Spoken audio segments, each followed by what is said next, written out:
We are back on the Zero Hour. I'm your host, Richard RJ Eskow.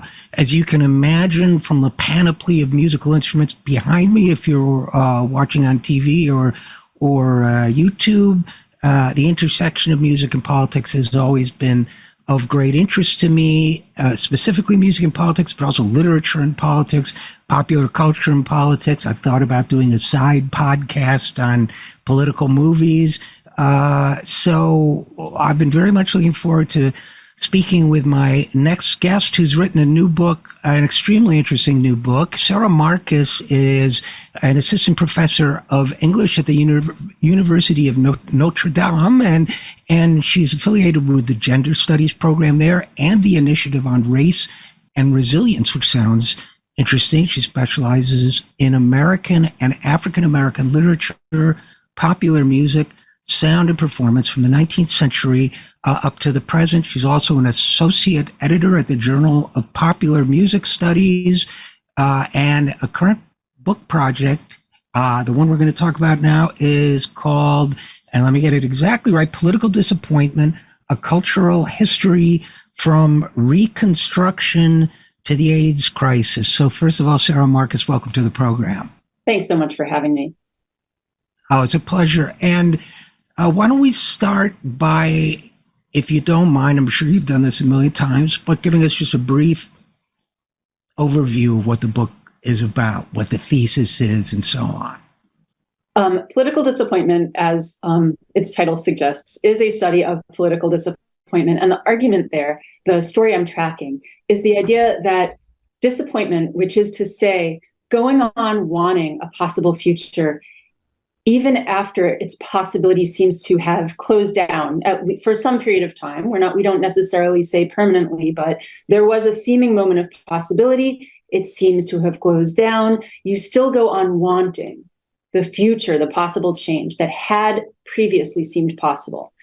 What happens to that desire when it gets disappointed? So my book tracks this through 5 moments in the 20th century when moments of seeming possibility did shut down, and what people made of those desires. And in particular, I track the way that these desires come to shape art and literature, music, sonic practices, and continued political practices as well. And the argument is that whereas we're kind of accustomed to thinking about the 20th century in America as a story of a series of ongoing expansions of who's included in the democratic project, running alongside, and importantly as a counterweight to that story, is the fact that in each instance, there were serious falling short, there were serious disappointments, there was serious loss, and the fact of that loss is an unavoidable element of what it had been like to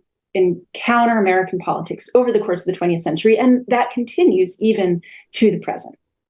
So you're saying that, at least one element of American culture, perhaps in a way the dominant element, the culture has been riding on a blue note, if you will, for most of the 20th century, that there was this, I take away kind of, disappointment is obviously is the word you use, and the best word, but a yearning or a longing or a sense of unfulfilled promise, which is, after all, the blues, right? So if Cornel West were here, he'd go on and liked about that. So, but is that basically it? That there's a sense of a disappointment, is whether it's fiction or music or other forms of expression became a kind of dominant mode over that period? Yes, and in fact, so I begin my book with the aftermath of Reconstruction, and one of the things that I came to realize over the course of researching the book, which was a multi-year process, was that the end of Reconstruction, the shutting off of that project before its work was completed, and in fact, the rolling back of so much of the progress that was made during that brief period toward remaking America as a multiracial democracy, that shutting down kind of set a precedent that continues cyclically throughout the course of the 20th century. It was such a dramatic possibility to actually fulfill the founding ideals of America, such as they were. And when that gets shut down without happening, I argue in the book that it sets into motion an ongoing pattern of yearning, is your word, and I think it's a great one. Yearning, but also imagining the nearness, the possibility of a redo, and then that not coming about the way that it had seemed possible. You know, one of the reasons that, or many reasons that your book intrigued me, Sara, is, and I'm trying to think of the best way to put this, but I grew up on the tail end of like the counterculture. My older brother was right in the middle of it. He was, organizing with Abby Hoffman and everything. I grew up on the tail end of that, but as a 14, 15-year-old, I looked up to it. And I certainly was immersed in it in every aspect. And there were, it seems to me, looking at that or any other period of political disappointment, a couple things come to mind. One is I remember talking to a Venezuelan communist revolutionary who had come out of prison for 7 years or whatever for blowing up this or that.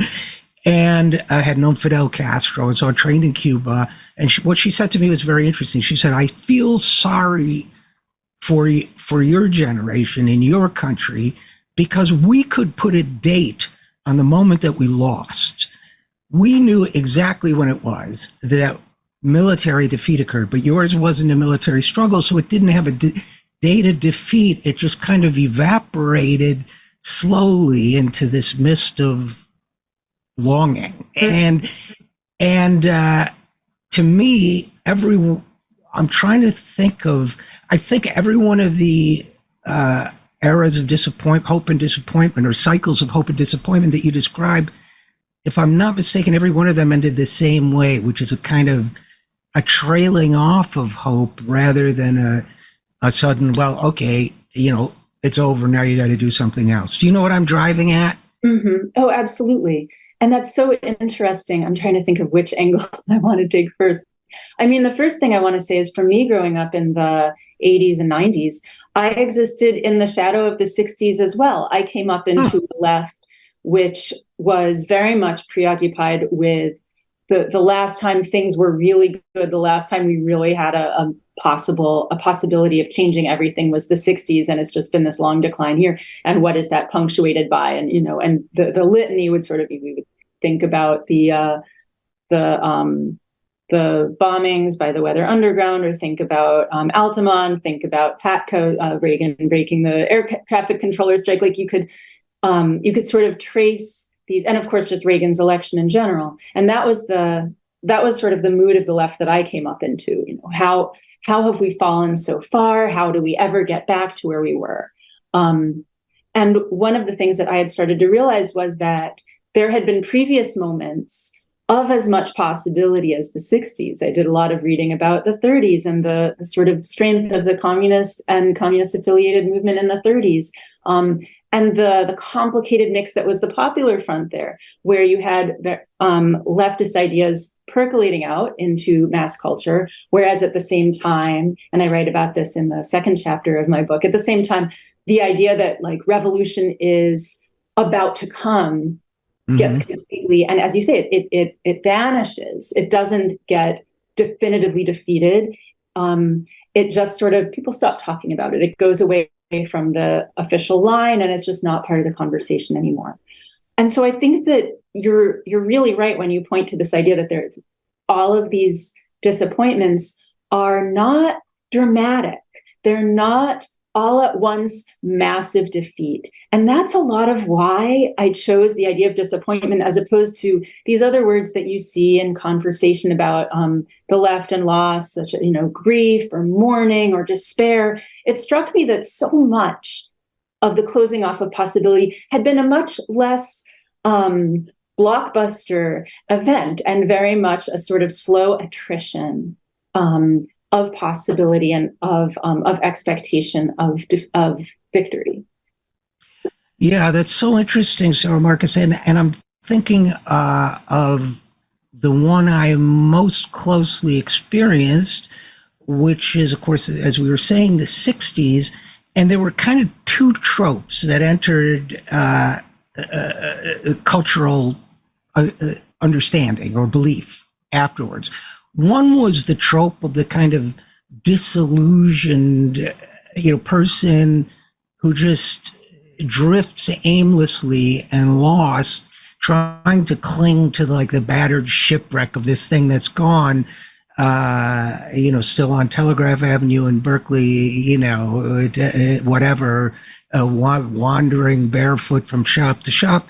And then there is the trope of the baby boomer with the late Jerry Rubin being the icon, who becomes an investment banker, right? Who just says, okay, that's over.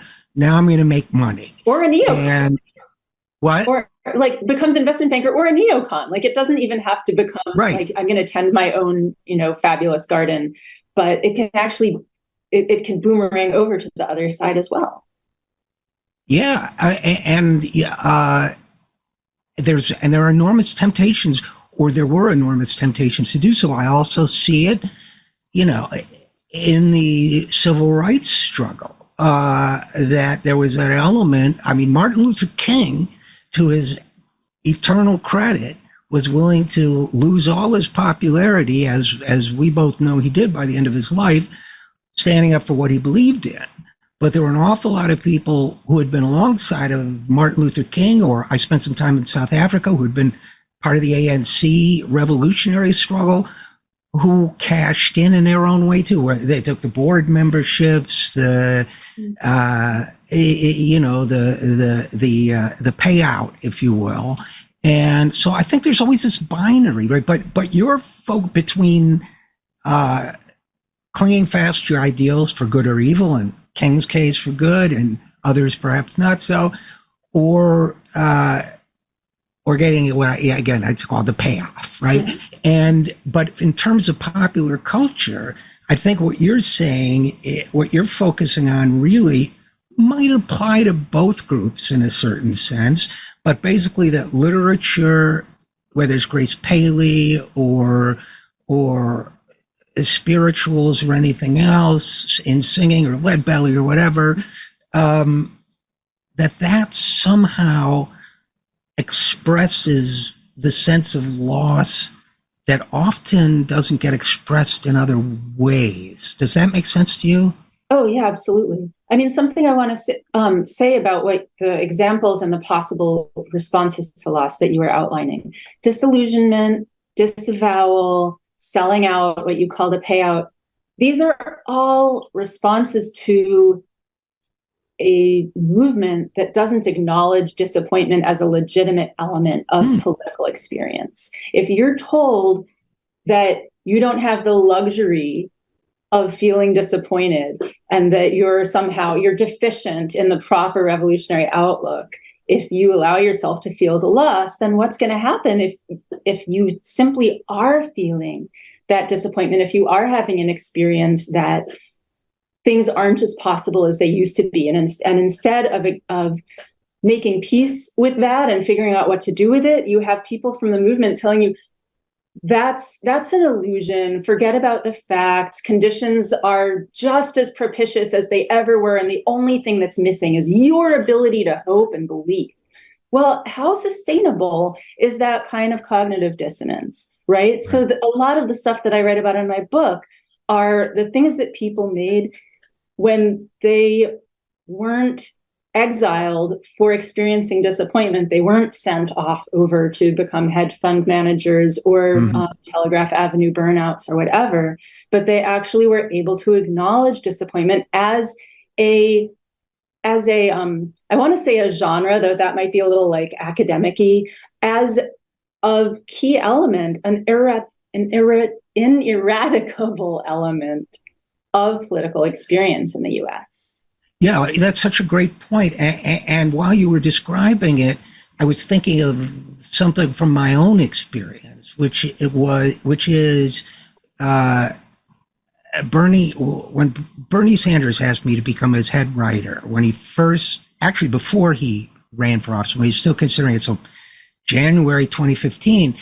And when he finally decided, declared, I was like employee number 5 or something. And I remember vividly that the reaction of a lot of my friends, especially those even older than me, who had fought the good fight for 50, 60 years and had hung in there and had worked with this institute and that institute and organized this and that, were like, yeah, okay, but be prepared to get another job in 3 months. By June 2015, you'll be on the street. And I remember, like, I'm thinking, okay, I get it. I know all I write about is how rigged our political system is, but I'm not so sure. So, like the inverse of it. So, you said something very interesting, intriguing to me, Sara, which is if you don't process the disappointment, I wonder, because their temptation, these veterans, these brave and smart veterans, were tempted not to even bother, right? Perhaps just because they didn't process their own disappointment, they internalized a worldview instead. I am not articulating it well, but do you get what I'm driving at? There's an element in there of defensiveness, of trying to defend yourself against another experience of loss, right? You've had too much of it. It's been too scarring, and you just can't go in for another round. Even if there's a chance it doesn't turn out that way, the chance that it does turn out that way is so vast. You just don't like the odds, and you'd rather stay on the outside of it. And I'm thinking this through as we're talking. I'm not sure that has to do with people having not processed their disappointment. Maybe they're very, very in touch with their disappointment, and it's just been so shattering that they don't want to get back in there. But if you can tune into the way that disappointment is generative of genuinely new, which is not to say entirely novel, but could be newly formulated versions that pull from the past, new ideas, new concepts, new understandings of history, a new understanding of yourself in a long lineage, and new ideas of how political practice can look and what it can consist of. If you can get in touch with that, then it becomes less a matter of like, I don't want to repeat the same old thing. Because if you can allow disappointment to be generative of a different approach, then you're not just diving into a repetition. I get what you're saying, and I think that makes a lot of sense. And Sara, let me just address a statement you make in the book. I'm kind of looking for my glasses, just make sure I get it right. It says in the intro, well, you make the statement that disappointment was the defining political experience of the United States in the 20th century, that this is you're stating your thesis, that it shaped many of the century's most important works of literature and art, and that by confronting shared loss directly, writers and artists produced new collectivities and political possibilities. I want to get to that last part in a moment, but I know there will be people who say, wait a minute, loss was not the primary thing. I mean, we got the Civil Rights Act, we got Medicare, we got the New Deal, we got, we won all these things. Why are we talking about loss? Or people will say, well, that's negative thinking and it's disempowering. Woody Guthrie which you probably know, wrote an essay called Born to Win after the country song Born to Lose came out. Because he's like, I don't want to talk about losing. That's for losers. I want to talk about we're born to win. And so there will be people saying that's negative thinking. And yet that third statement in your sentence, that by confronting loss directly, new political possibilities and collectivities started to emerge. I guess, A, if you want to, what would you say to those critiques? But B, what would you say about those new collectivities and possibilities? So the thing I would say to the critiques is that so many of the wins that this hypothetical debater of mine would cite are wins that have been subject to real attacks in the decades since. The New Deal has been under attack. The Voting Rights Act has been totally gutted. So if we're dedicated to a narrative that like the 20th century was just win after win after win, well, what do you do when they prove vulnerable? What do you do when you realize that they were temporal, and once they're established, they don't, necessarily stand in concrete for all time, but they're part of a larger flux of history that maybe was difficult to see over a 20 to 30 year time span. But now that we're almost a century since the New Deal, the vulnerability and flux of history is a little bit more visible to us now than it was at closer range. As to the new possibilities and collectivities, I'll use an example from the fourth chapter of my book, which is about the feminist movement at the onset of the backlash, right? So the anti-feminist backlash, made famous by Susan Faludi's book of that title, starts gearing up and starts winning back, starts undermining feminist gains as early as 1977. And certainly by the Reagan years, it's in full swing, and we are still living, unfortunately, in the long tail of the undermining and rolling back of many feminist victories of the 60s and 70s. At this time, there was a lot of disagreement and almost paralysis within the feminist movement about where to go next. How do we fight these counterattacks? How do we unite?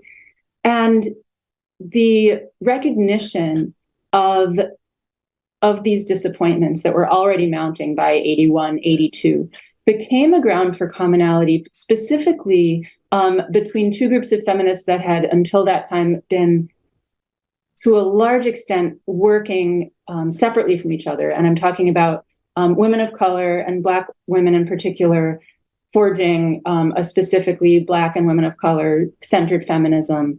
And on the other hand, the sort of mainstream feminist movement, which was predominantly white. The acknowledgement of disappointment and of a sort of like flagging of momentum on both sides actually became grounds for a more coalitional approach that didn't always bear fruit at the time. And some of what I discern in the history of feminist thought is a kind of potential grounds for solidarity that wasn't fully actualized at the time. But you do see instances of debate and discussion between the communities, between key thinkers and writers in these communities, forging a new language. In this case, a language of vision, as opposed to the early second wave concept of the women's voice. And this idea of vision, and in particular, a multiple vision that could include superimposed images, such as you see in the poetry of Audre Lorde and Pat Parker, then comes to actually define feminist thought moving forward and make way for further developments in the ways that feminists conceptualize the world they're trying to build. That makes a lot of sense. And I know in your book, you mentioned that one of your initial, if I recall correctly, one of your initial inspirations for writing the book was Grace Paley, the novelist, and what she struggled with. Feminism is, to me, it's the evolution of feminism is such a fascinating, that alone could be 10 books, right? Because just in terms of disappointment, because the original feminists were so not the original, but I mean the original in recent history, the post second half of the 20th century feminists were so revolutionary. I mean, they were such cognitive and intellectual and intuitive real breakthroughs in the way they saw the world. They really reshaped the world with their thought, which so few people are able to do. But like so many movements, it had its transactional side. And this is obviously just me talking, but it seems to me it had its transactional side, and then it had its visionary side. And it seems to me that one of the things you're addressing in your book with the cultural approach of disappointment is a sort of, you're not offering per se solutions, but, how did people, if they did, try to sort of carry that vision, that precious thing, and bring it forward in the face of disappointment? And to me, that's where the potentials for communities or collectivities or so when I say, for example, the transactional side versus the visionary side, What I mean by that is, how many people are in which positions. It's important, but, or the glass ceiling concept, who runs the corporation, all these things have their place. But the visionary, I mean, the people like, I remember there's a movie of Norman Mailer with three women, and Germaine Greer, before she arguably went off the rails, is so brilliant in that, just extraordinary. It's like pyrotechnical. It's so good. So it seems to me that there's a point where it's hope, as it evolves into disappointment, part of each movement becomes kind of transactional. Part of it tries to sort of carry the vision like a precious little thing, fragile and beautiful, and protected in the future. And that the deepest disappointment comes from those who are nurturing the precious thing. It's my take on it. I don't know if it resonates with you at all, but I'd love your thoughts. What you call transactional, I might tweak it a little bit and think about how in any social movement, there's going to be an institutional arm, and then there's a conceptual arm. And conceptual is maybe actually too dry for what it is. I like the way that you're talking about like nurturing the precious thing. But these two can never be fully the same. And ideally, the institutional arm, the arm that's, trying to, bring about specific concrete changes and is limited by time and space and money and what other people believe. Ideally, that arm is deeply influenced by the cultural, the idea, the dreams, right? The freedom dreams in Robin D.G. Kelly's phrase. Yes. And so if one recognizes that like those aren't ever going to match, they're not ever going to line up exactly. And it's actually the job of the cultural and the idea side to run a bit ahead of what's possible in the here and now. I write about that in Riot Grrrl. Like, Riot Grrrl stayed small, it stayed underground. It didn't ever sell out. People didn't get onto major labels in the early mid-90s on purpose, not for lack of opportunity. And what that's meant is that there is this pure kernel of radical feminism, radical punk rock feminism that remains available for each successive generation of teenage girls. And I know because I get emails from them to access and to be like, wow, this is pure and fire, and it's exactly what I need right now. And so there's a way in which the people that I'm writing about in Political Disappointment are doing something similar. They are, they're preserving, but preserving in a living and changing way, the wish that isn't possible in the present, in the here and now. Well, that's beautifully said. And if you have another minute before you go, I'd also love to talk to you about the music side of things, although that requires leaving out some very interesting people I discovered through your book, like Charles Chestnut.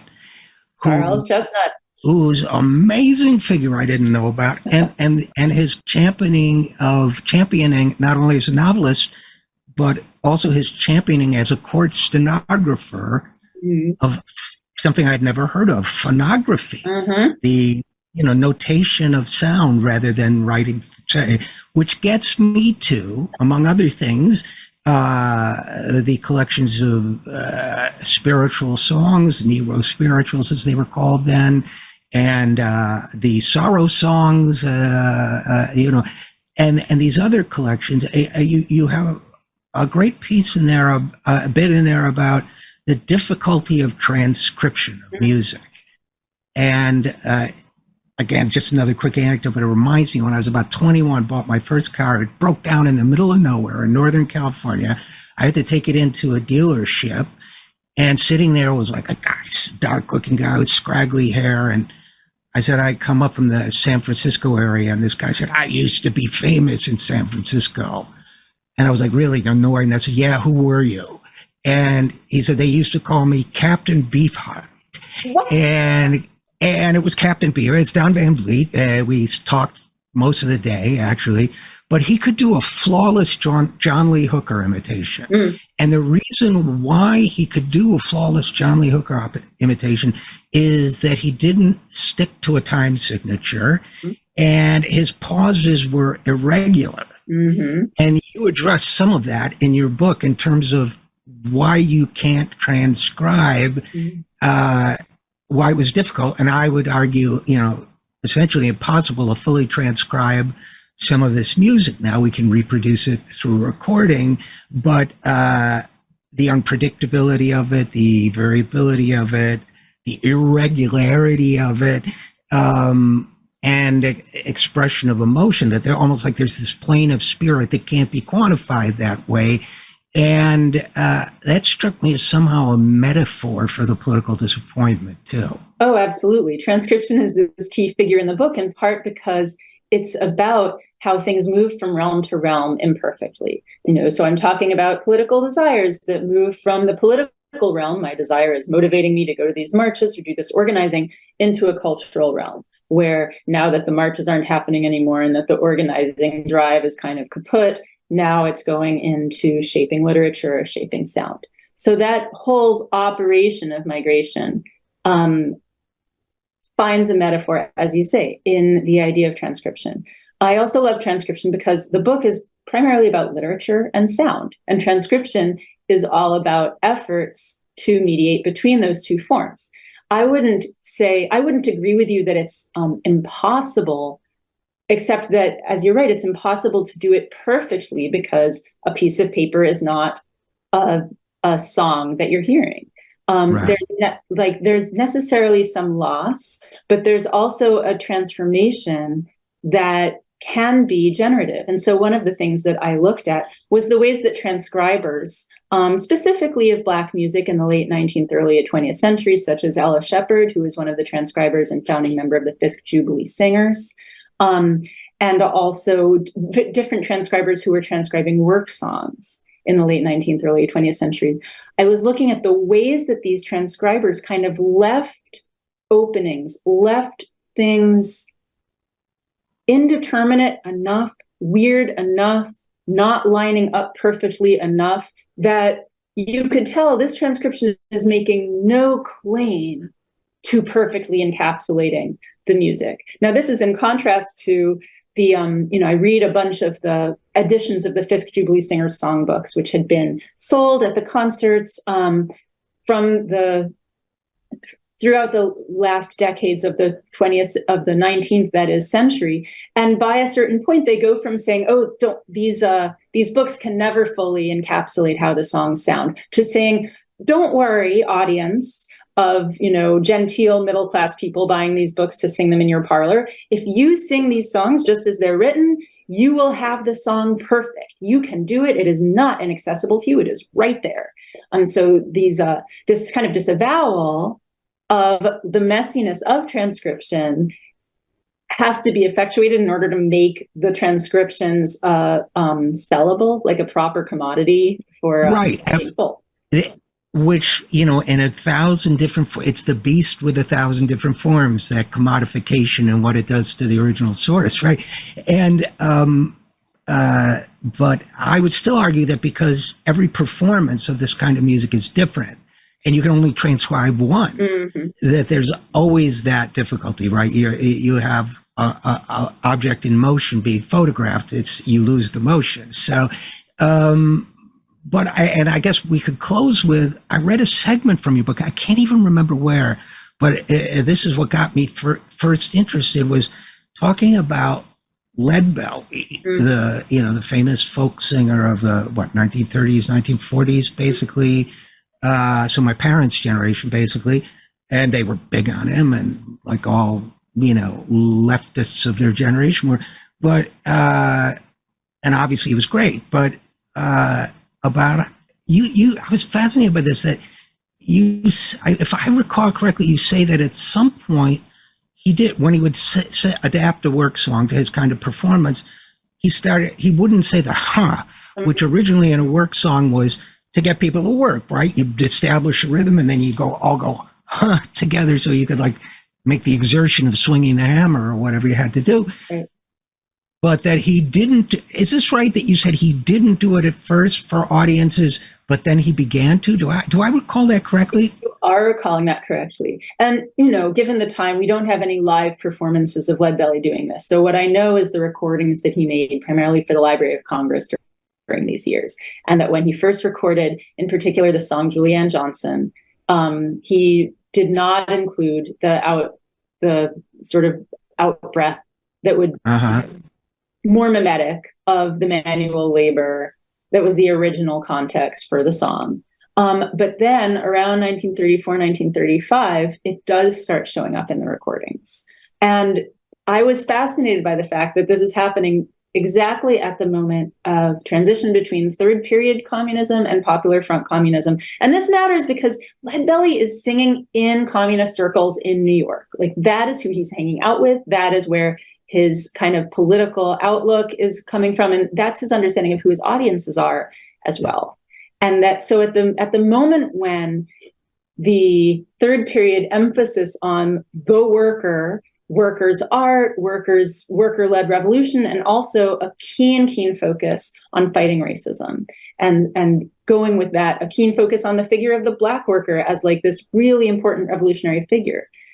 That all fades out of communist and communist-affiliated ideas and the political line around 1935 when they switch over to the Popular Front. And for the Popular Front, the worker is replaced with the people, and trials of white comrades for their white chauvinism, you know, to make an example of how it really won't do to be racist in this movement, those just stop. And instead, Popular Front means that communists start making alliances with, in some cases, white supremacists in the South. If that's how you're going to have to, you know, combine with liberals, and all the liberals around there are racist, you just go for it.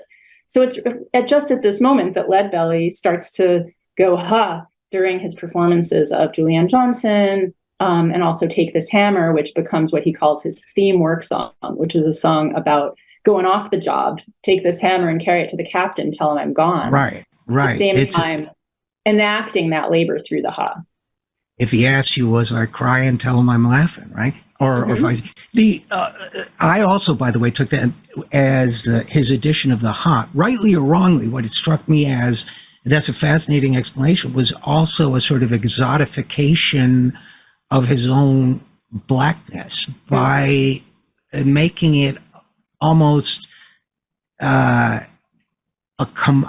commodity, playing the part a little bit more of a character, right? A worker character, a prisoner character, chain gang character, and therefore it struck me as slightly less authentic.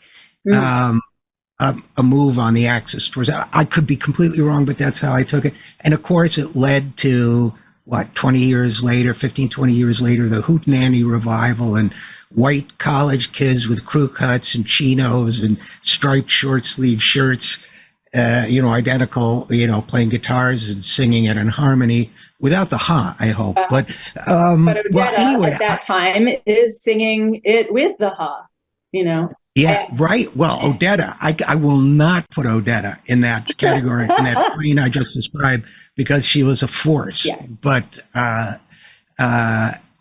okay, well, unfortunately, we're out of time. But do you have any closing thoughts before I let you go, or should we just leave it at that? I know I'm putting you on the spot. I'm sorry. Yeah, no. I'm just sort of. I shouldn't have asked you that. I'm sorry. No, that's fine. I think I'm good. You're good. Okay. Well, I'm good too. It's a fascinating book. It's a great topic. You performed a great service. I got a final question for you. So, how did it feel to work on this book for so long? Was it depressing, encouraging, neither? Did it make you more optimistic, less optimistic, or just it was fascinating and so you were into it? I started this book during Obama's second term. And so my initial conception of disappointment was a little bit geared toward the sort of mild disappointment of something that had looked potentially very transformative, just being kind of okay. And then, of course, we know what came after that. I was finishing the book during the Trump administration and really had to reckon with how deep a disappointment could be, how low could it go. But throughout all of that time, something that was super interesting was that whenever I told someone I was working on a book about political disappointment, they would say, oh yeah, like that's so timely right now. This is the most disappointed I've ever been. And so at every point in time, people were like, this is the most disappointing moment in history. And so every time that somebody would tell me that, I was like, well, this is great. This is why I'm writing the book, because there's something kind of narrowing and frustrating about feeling like you're in this singular sui generis moment of disappointment. But if you can realize that this places you in a long lineage of people who were living before your parents, possibly even grandparents, were alive, and will, stretch on in some form way after we're gone, that can give us, I think, a clearer vision of what it means to be disappointed and what we can do with it. Well, that's great. I love that. And my guest has been Professor Sara Marcus, and the book is Political Disappointment, A Cultural History from Reconstruction to the AIDS Crisis. We didn't even get to talk about the AIDS crisis, but thanks so much for your fascinating work, Sara Marcus, and thanks for coming on the program. Thank you so much for having me. It's been a pleasure. It was a pleasure. And we'll be right back after this. I'm Richard RJ Eskow, and this is The Zero Hour.